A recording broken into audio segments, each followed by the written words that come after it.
Hello YouTube friends, I'd like to introduce you to my latest acquisition and next project car after the Porsche.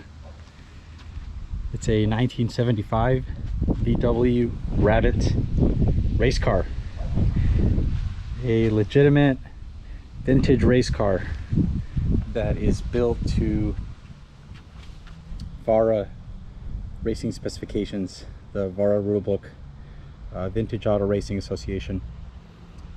And yeah, this thing has logbooks going back to the 80s and has been a race car most of its life. And somehow through a friend of a friend of a friend, you know, found its way to my garage, and I'm really excited to play with this track toy. You know, I've always thought that wheel-to-wheel racing is slightly difficult to achieve. You know, obviously very expensive and not for everyone, so that's why I've always stuck to street cars. But you know, the more I learn about the types of racing and you know, the low budget racing opportunities that are out there as well, I thought, hey, let's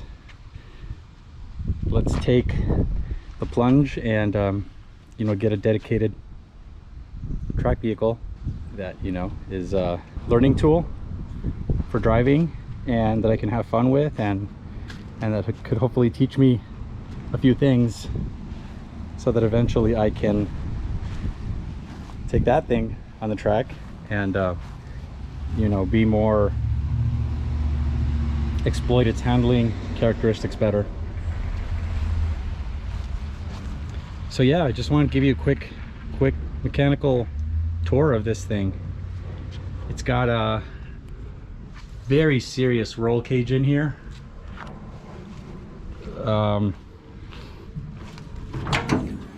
Yeah, I mean, seeing all this from the perspective of someone who knows absolutely nothing about race cars, so this is all just very new to me. So yeah, it's got a serious roll cage, it's got a fuel cell in it, one the Lexan windows, no windows in the front doors, a seat that's currently sort of just loosely in here, a very simplified dash with very simplified wiring, yeah, some Tilton racing brake and clutch pedal setup with the proportioning valve right here. It's got the fire system, fire suppression system, with one nozzle in here, one in the engine bay, and one in the what's it called, in the fuel cell. This AccuSump thing that is, I guess, an alternative for a dry sump. I don't know much about it yet, but I guess it helps keep oil in the sump during hard cornering situations for wet sump cars. And battery cutoff over there. Awesome janky wiring that changes colors through every circuit, as expected, like any proper project vehicle should. A little bit of rust, not too bad, but you know, yeah, overall some good bones on this car. So I'm very excited to start playing with this thing. It's got the Mark 1 GTI snowflake wheels. I guess these are 14s. These are 205/55 14 tires. Came with another set of wheels and tires. came with these guys. A set of these kind of BBS looking mesh cast center wheels. These are, the tires are 205 60 13s, so these are, yeah, 13 inch wheels. Yeah, got a whole full set of those as well. This thing weighs very little, like 1,700 pounds or something like that. It's so easy to just push around in and out of the garage, so that's kind of cool. I'm excited to see how absolutely light and agile this thing must be on the track. And it's got this very interesting Jameson whiskey livery on it that I don't think is gonna stay. Kind of cool, but yeah, I'm thinking something else. So I'll probably replace the livery, but it is sort of cool that, you know, the way they went all the way around with the whiskey theme. Let's the hood lifts off. It's got a couple hood pins, and then it's got 2 more pins that go that way instead of the hinges. So let me take this hood off, and then I'll show you what's under the hood on the business end. Steel hood is nice and light, comes off relatively easily, although I'm not a huge fan of the pinning mechanism, but whatever. So here's what we have to work with under the hood. It's not it doesn't run at this moment, which is part of the reason why I got such a great deal on it, and I decided to take it on because I really want to tear into the engine and see what's going on in a race motor. But this is I'm guessing is a 1.8 liter stock Mark 1 VW engine. I couldn't tell you what the internals look like or whatnot. I imagine it's got, at the very least,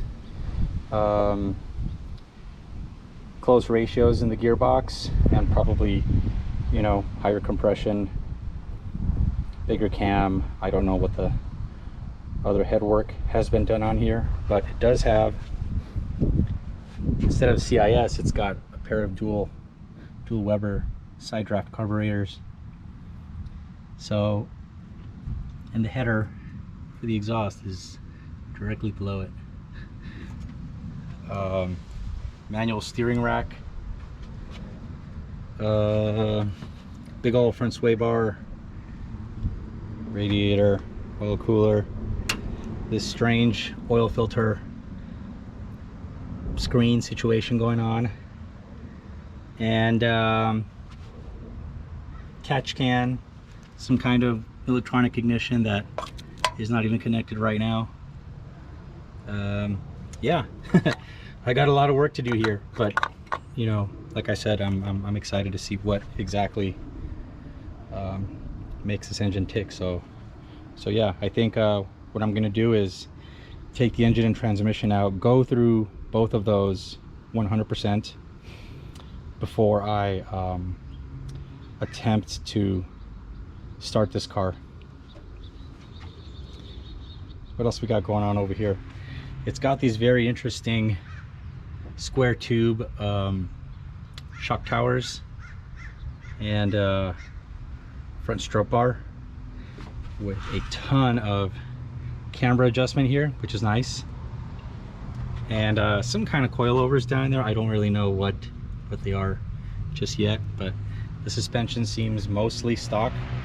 I haven't really looked at the control arms and all that stuff. It probably has stiffer bushings and whatnot, but yeah, that's pretty much this entire car. And, you know, judging by the condition of everything else, if I get this running and sort the brakes, and, you know, it's probably all I need to be able to at least go do some track days, get a feel for the car, and then afterwards start getting into the nuts and bolts to you know, go to a driving school and eventually do some wheel-to-wheel racing on this thing.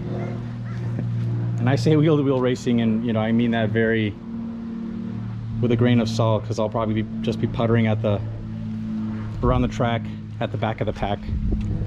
But still, I mean, I'm excited because I don't know anything about race cars right now. I think they're super cool, and I think I've got a great platform to work with here.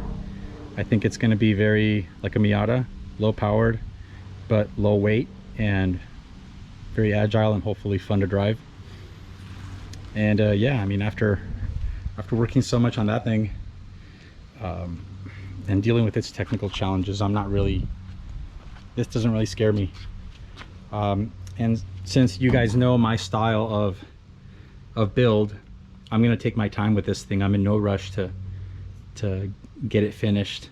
So I'm gonna try to work on this thing in conjunction with the Porsche. The Porsche's almost done, and you know, done to where I don't really want to take anything else apart. I think after the suspension and transmission, that'll probably be it.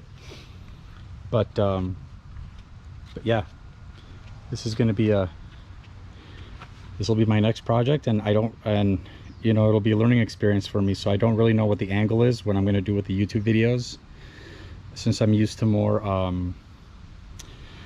informational, how-to type of content, and I'm not really in the entertainment content business. But yeah, I'll still take you guys along on this build, and we can learn things. We can learn together on this. So if you have any comments, let me know what you think of the car. Shoot me some ideas on what you think I should do with the build, and you know, how to approach it from a YouTube perspective. And yeah, just any other thoughts you may have, let me know, and hopefully I'll be able to drop some more content on this thing on a regular basis. Thanks a lot. Talk to you soon, and see you on the next video.